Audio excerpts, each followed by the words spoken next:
Most people believe that building real wealth is about making more money. But if you observe the patterns of history carefully, you'll discover an uncomfortable truth.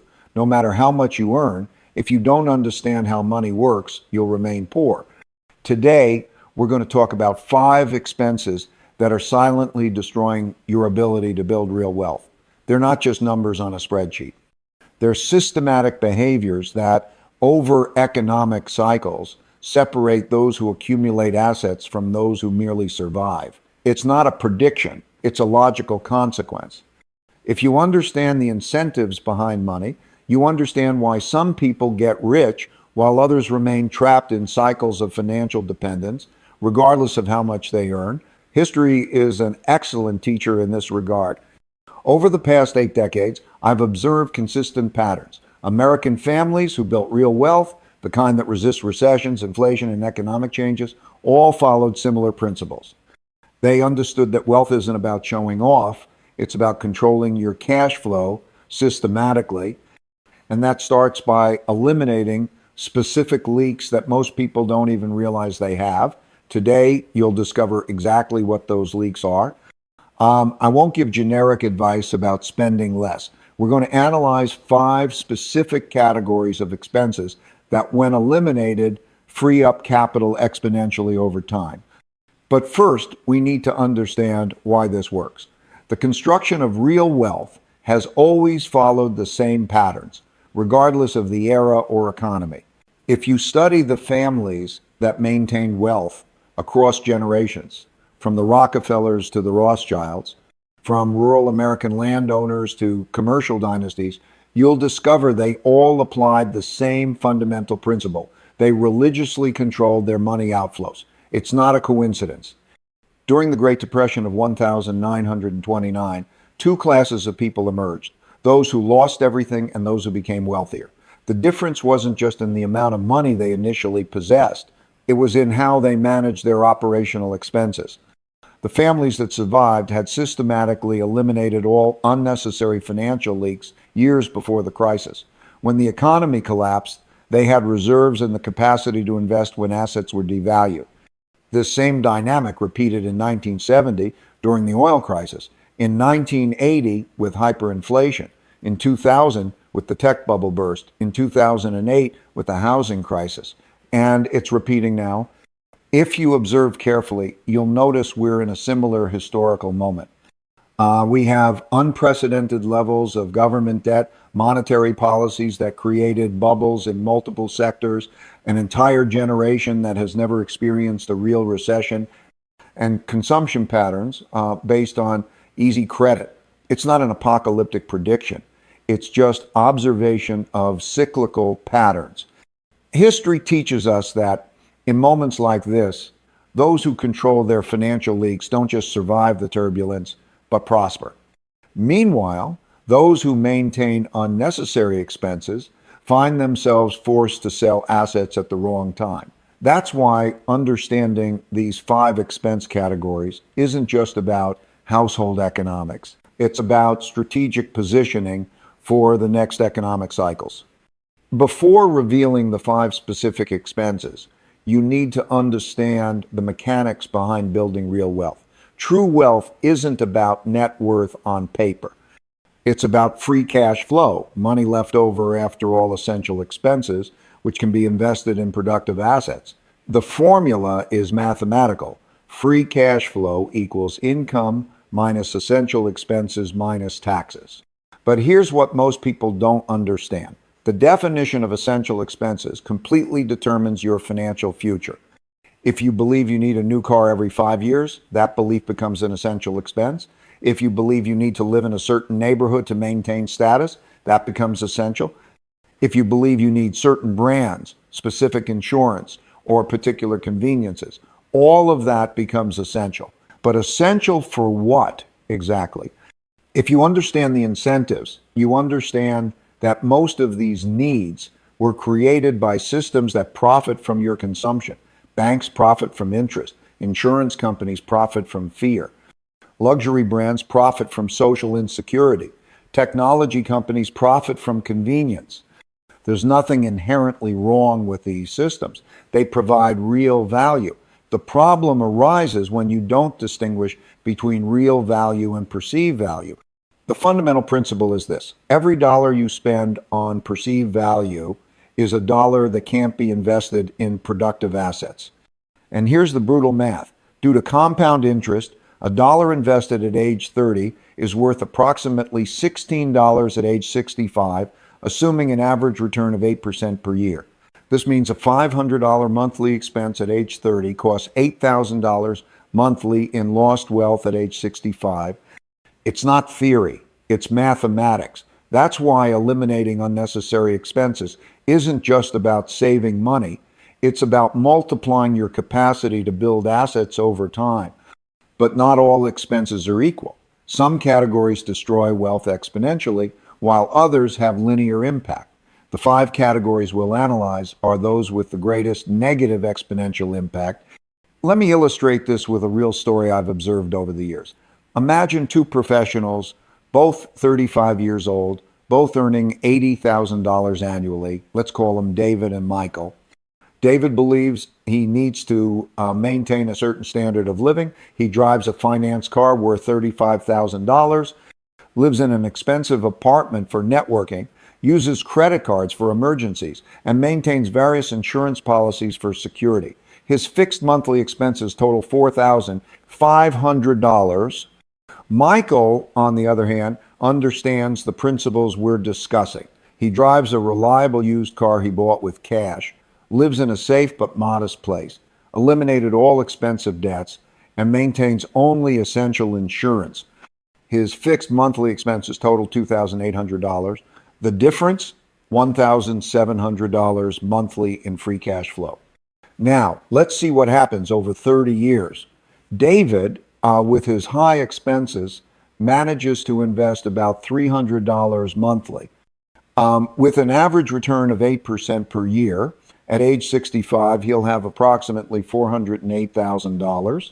Michael, with his controlled expenses, invests $1,700 monthly. With the same return, at age 65, he'll have approximately $2,315,000. The difference? Almost $2 million. But here's the crucial point. This difference didn't come from earning more money. It came exclusively from controlling specific financial leaks.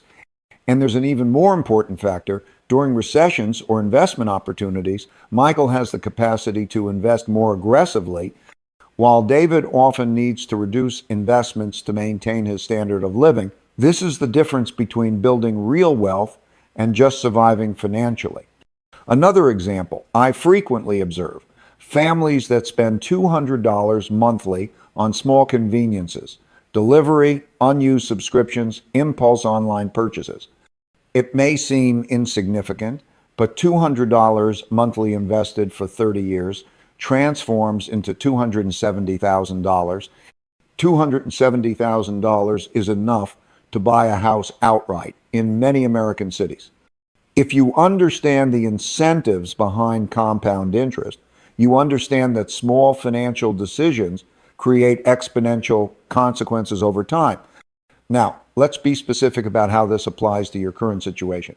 If you're an average American between 40 and 60 years old, you're probably facing growing financial pressures, rising healthcare costs, retirement concerns, possible need to help adult children or elderly parents.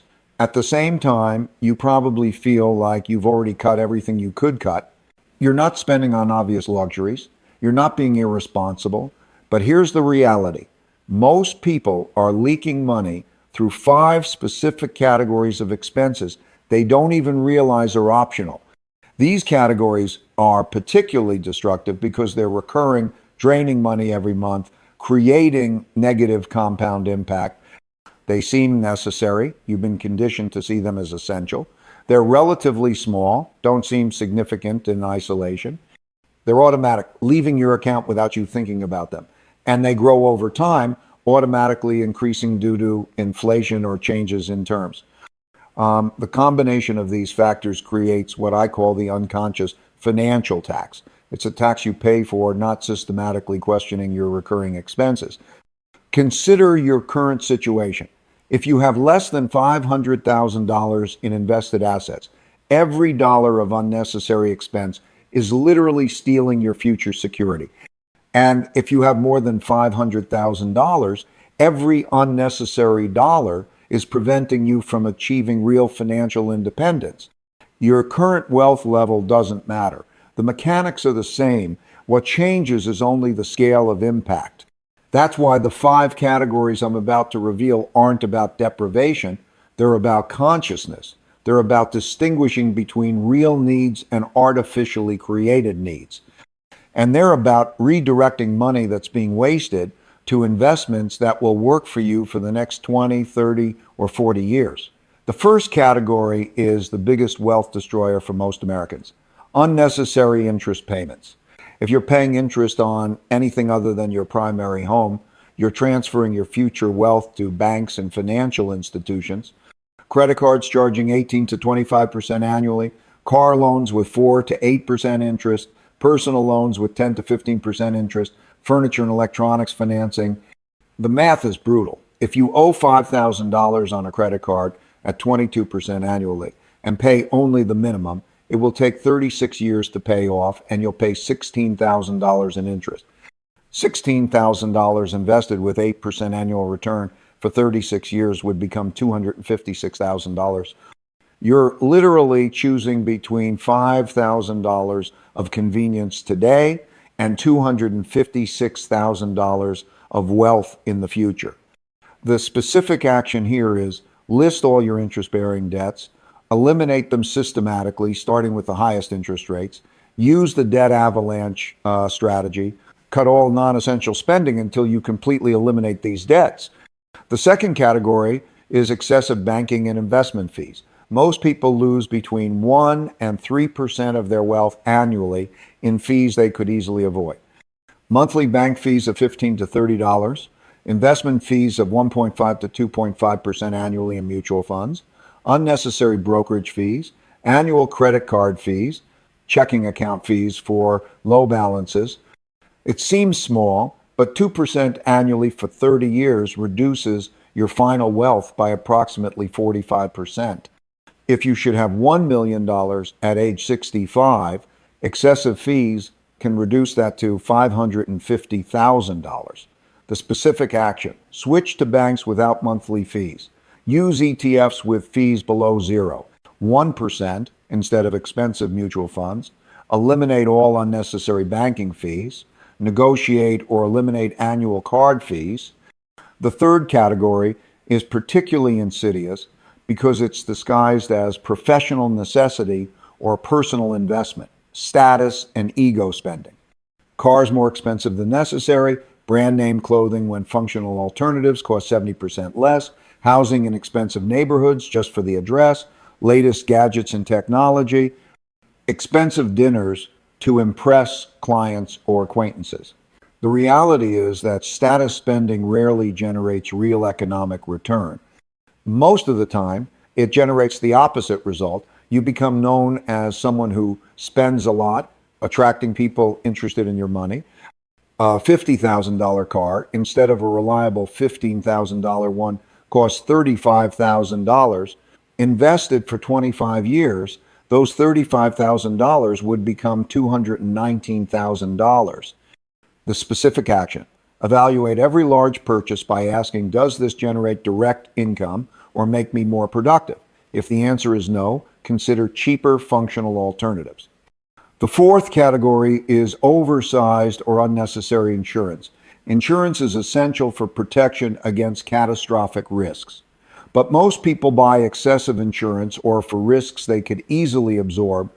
Excessive life insurance when you already have adequate reserves, insurance for low-value items like phones and small electronics, deductibles too low that cost more in premiums than they save, travel insurance for short domestic trips, extended warranties on electronics. The principle is simple: insure only risks you cannot financially absorb. Everything else is unnecessary wealth transfer to insurers. The specific action: review all your insurance annually, increase deductibles to reduce premiums, Eliminate insurance for small risks you can absorb. Maintain only insurance for catastrophic risks. The fifth category is the most underestimated, but can easily cost $300 to $500 monthly without you realizing. Accumulated convenience spending. Frequent delivery instead of cooking, service subscriptions you use sporadically, impulse online purchases, expensive daily coffees, more expensive convenience products at the supermarket, services you can do yourself, like car washing. Individually, each item seems insignificant. $5 here, $15 there. But combined, they can easily consume $400 monthly. $400 monthly invested for 30 years equals $542,000. The specific action: track all spending for 60 days, categorize everything as convenience versus necessity, systematically eliminate convenience spending that doesn't generate proportional value. Here's the real power. Most people can eliminate $800 to $1,200 monthly by applying these 5 categories. $1,000 monthly invested for 30 years equals $1,358,000. More than $1 million simply by eliminating expenses that don't generate real value. It's not about earning more, it's about retaining more of what you earn. Building real wealth isn't a complex mystery requiring specialized knowledge or market luck. It's a systematic application of timeless principles that work regardless of economic cycles, government policies, or technological changes. If you observe carefully the families that maintained and expanded wealth across generations, you'll discover they all mastered one fundamental skill: the ability to distinguish between real needs and artificially created needs. This skill becomes even more critical in the coming years. We're entering a period of greater economic volatility where those with financial flexibility will prosper while those tied to unnecessary expenses will suffer. It's not a prediction. It's a logical consequence of the current dynamics of debt, monetary policies, and economic cycles. The 5 expense categories we discussed today: unnecessary interest, excessive fees, status spending, oversized insurance, and cumulative conveniences, are the most common traps that prevent intelligent people from building real wealth. But there's an even deeper truth here. Eliminating these expenses isn't just about accumulating money. It's about acquiring real freedom. Freedom to make choices based on values instead of financial pressures. Freedom to weather recessions without panic. Freedom to seize opportunities when others are in difficulty. It's about transforming money from a constant problem into a tool that works silently for you. History teaches us that the wealthiest people aren't necessarily those who earn the most, but those who retain the most of what they earn in a systematic and intelligent way. And this capacity, the capacity to retain and multiply resources, is completely independent of your current income level. You can start today regardless of how much you earn or how much you currently owe. The first step is simple. Recognize that every dollar wasted today is multiple dollars of freedom lost in the future. The second step is even simpler. Stop wasting. Because in the end, real wealth isn't about what you own. It's about what you control. And you've always controlled more than you imagine.